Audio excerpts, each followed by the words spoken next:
دوسری سائڈ پہ اس کا گھر ہے، اس سے بالکل قریب آ گئے.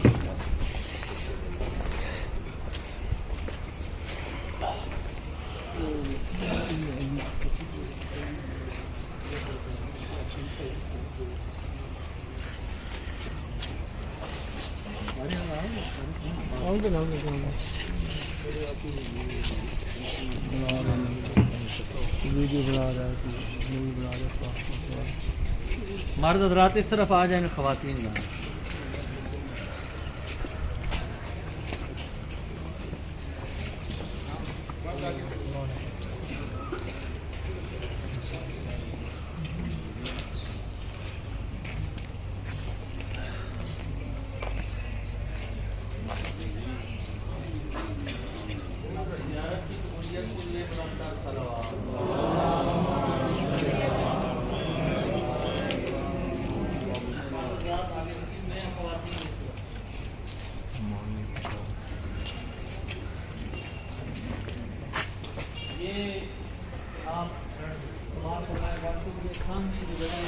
محل تھا جدید کا ملاؤں، یہ جدید ملاؤں کا محل تھا جس کا نشان مٹ چکا ہے. یہ دربار کے ساتھ ملحق تھا، اور وہ دروازہ جو ہے جہاں وہ موٹر سائیکل کھڑا ہے ادھر سے اندر داخل ہوتا تھا دربار میں. یہ غور سے دیکھ، اوپر لکڑ لگی ہوئی ہے نا، اس سے یہ داخل ہوتا تھا. عام لوگ جو ہے اس دروازے سے داخل ہوتے تھے. ابھی آپ اس دروازے کی طرف متوجہ ہوں، یہ دروازہ اور یہ مینار. یہ جو مینار ہے ہمارے اہل سنت بھائیوں کے نزدیک خانہ کعبہ کے بعد حضرت عیسیٰ علیہ السلام اور امام مہدی اس مینار پہ تشریف لے ہیں.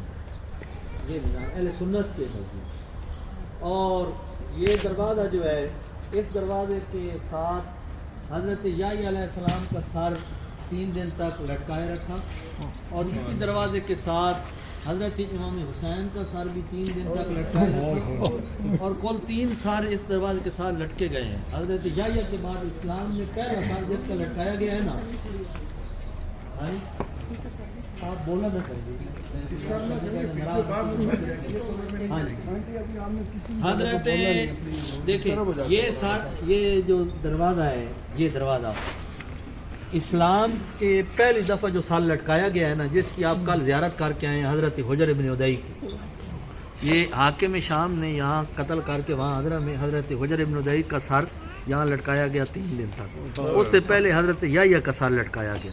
حضرت یحییٰ اور امام حسین علیہ السلام کی 3 نسبتیں آپس میں ملتی ہیں، ان میں یہ ایک سر کی بھی ہے. دوسری حضرت یحییٰ 7 ماہ کے تھے، امام حسین بھی 7 ماہ کے تشریف لے آئے. تیسرا حضرت یحییٰ کے دور میں جو ایک اس ایریے کا بادشاہ تھا، ہیروڈوموس اس کا نام تھا، وہ اپنے جو ہے سگی پھوپھی سے یا بھتیجی سے نکاح کرنا چاہتا تھا. حضرت یحییٰ نے منع کیا، اس نے فلسطین میں شہید کیا. دھڑ وہاں دفن ہے، سر اندر دربار کے دفن ہے. وہ اندر دربار میں جائیں گے، سر وہاں دفن ہے. جتنی دفعہ بھی بی بی زینب وہاں تشریف لے گئے ہیں پیشی میں، تو حضرت یحییٰ کا وہ سر ہلتا رہا ہے، قبر ہلتی رہی جتنی دفعہ.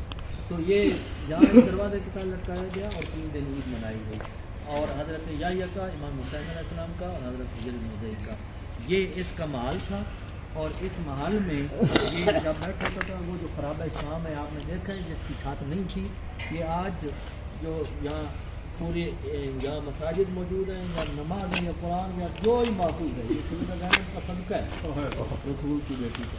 تو یہاں اس کو میری سکینہ کے بہنوں کی جب بہن فرماتی تھی تو لوگ اس گلی سے روتے ہوئے گزرتے تھے دربار میں بلند آباد سے. تو یہ میں ملاؤں ڈسٹرب ہوتا تھا، بے آرام ہوتا تھا. تو اس نے پھر وہ انشاءاللہ باقی باتیں وہاں زندانی کریں گے. ابھی ہم باب و ساتھ میں جائیں گے. میرے دوبارہ آپ سے گزارش ہے کہ بازار میں اور اندر دربار میں سے جدید پہ آپ کھول کے کر سکتے ہیں، جدھر مر گئے باقی کسی بنا دوبارہ.